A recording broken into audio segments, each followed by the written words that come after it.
আসসালামু আলাইকুম রাহমাতুল্লাহ।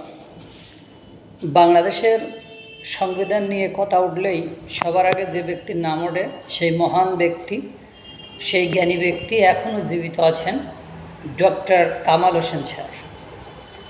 তিনি সকল সরকারের আমলেই খুব ভালো কথা বলেন, তিনি খুব নিরপেক্ষ ভূমিকায় থাকেন এবং তিনি যে মুক্তিযুদ্ধের পক্ষের শক্তি এবং তিনি যে মুক্তিযুদ্ধের বাইরে তার অবস্থান কোনো রকমভাবে হবে না, সেটার এই বর্তমান সময়ে সেই ক্রাইসিস মোমেন্টে এসেও সেটা আরও একবার প্রমাণিত হলো। স্যালুট ডক্টর কামাল হোসেন স্যারকে। তিনি এই বয়সে এসেও তার ব্যালেন্সটা ঠিক রেখেছেন, তার আন্তরিকতা, তার ভালোবাসা মুক্তিযুদ্ধের প্রতি বা মুক্তির স্বাধীনতার প্রতি, বাংলাদেশের প্রতি তার যে মায়া মহব্বত ভালোবাসা, এটা একজন মুক্তিযুদ্ধকালীন সময়ে বীর মুক্তিযোদ্ধা যারা ছিলেন, যারা সেই সময়ের দেশ গঠনে গুরুত্বপূর্ণ ভূমিকা পালন করেছেন, কাজ করেছেন, তারা এভাবেই তাদের জায়গায় অটুট থাকবেন। যারা মির্জাফরের ভূমিকায় আছেন তাদেরকে আল্লাহ উত্তম দানও দিয়ে দেবেন, দেখবেন। তিনি কি বলেছেন, ধন্যবাদ।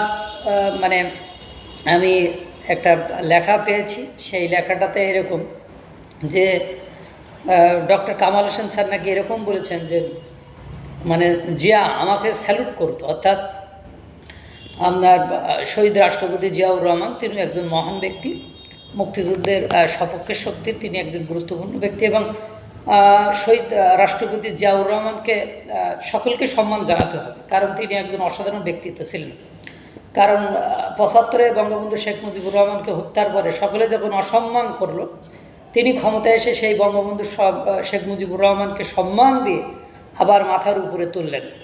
তিনি আওয়ামী লীগকে রাজনীতি করার সুযোগ দিয়েছিলেন। এই জন্য আপনার জিয়াউর রহমান একজন সম্মানী ব্যক্তি এবং তিনি তার জীবদ্দশায় কখনো বঙ্গবন্ধু শেখ মুজিবুর রহমানকে অসম্মান প্রদর্শন করেনি। শুধু তাই নয়, ডক্টর কামাল হোসেন স্যারের বক্তব্য শুনে এটা আমি আরও বুঝলাম যে তিনি আসলেই একজন ভালো ব্যক্তিত্ব ছিলেন। তা ডক্টর কামাল হোসেন স্যার যেটা লিখেছেন বা বলেছেন সেটা হলো এরকম, উনি বলেছেন, জিয়া আমাকে স্যালুট করতো, স্যার বলতো। জাতীয় ঐক্য ফ্রন্টের আহ্বায়ক ডক্টর কামাল হোসেন বলেছেন, জিয়া কখনোই স্বাধীনতার ঘোষক নন। আমাদের মুক্তিযুদ্ধ হয়েছে বঙ্গবন্ধুর নামে, কোনো মেজরের ঘোষণায় নয়। ডক্টর কামাল হোসেন আরও বলেছেন, জীবন সামনে এসে আদর্শ বিকিয়ে দেব না। ডক্টর কামাল হোসেন বলেন, মুক্তিযুদ্ধ আমরা করেছি, বঙ্গবন্ধুর সঙ্গে কারাগারে ছিলাম। স্বাধীনতার জন্য বঙ্গবন্ধুর নাম নিতে হবে। জাতির পিতাকে অস্বীকার করতে হবে। ইতিহাস বিকৃত করে শেষ বয়সে এসে গাদ্দার হতে পারবো না। যে জাতির পিতাকে অস্বীকার করে ইতিহাস বিকৃত করে শেষ বয়সে এসে গাদ্দার হতে পারবো না। আমি বঙ্গবন্ধুর আদর্শের রাজনীতি করি, একমাত্র বঙ্গবন্ধুই হচ্ছে স্বাধীনতার ঘোষক।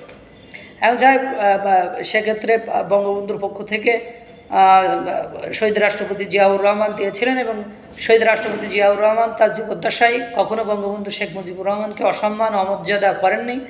তিনি এটা ভাবতেন যে বঙ্গবন্ধু শেখ মুজিবুর রহমান বাঙালি জাতির জনক, এজন্য তিনি সেই নামানো ছবিকে আবার মাথার উপর তুলেছিলেন। যদি তিনি সেটা না জানতেন কেন তুলেছিলেন, কারণ খন্দকার মুশতাক আহমেদ যে প্রথা বা চালু করে গেছিল, বঙ্গবন্ধু ছবিটা নামিয়ে যে বিজয় উল্লাস করেছিল, যে বিজয় দেখিয়ে গিয়েছিল, সেটাকে পুনরায় না তুললে জিয়াউর রহমানের তো কোনো ক্ষতি হতো না বা জিয়াউর রহমান অসম্মানিত হতেন না। কিন্তু তিনি সেটা করেছেন, কারণ তিনি প্রকৃতি ইতিহাস জানেন, তিনি ইতিহাসের খুব কাছেই ছিলেন। তিনি ইতিহাসকেই সবসময় মনে প্রাণে আঁকড়ে ধরেছেন এবং সেই ইতিহাসটাকে নিয়েই তিনি বেঁচেছিলেন। আমি ডক্টর কামাল হোসেন স্যারকে ধন্যবাদ। পাশাপাশি সত্য এবং ন্যায়ের পক্ষে এবং গাদ্দার যে এখনও কিছু কিছু মানুষ হচ্ছে না, স্বাধীনতার সপক্ষে ছিল, আছে এবং থাকবে, তারই এক জ্বলন্ত প্রমাণ রেখেছে ডক্টর কামাল হোসেন স্যার। আল্লাহ তাআলা সকলকে ভালো রাখুক, সুস্থ রাখুক। আসসালামু আলাইকুম ওয়া রাহমাতুল্লাহ।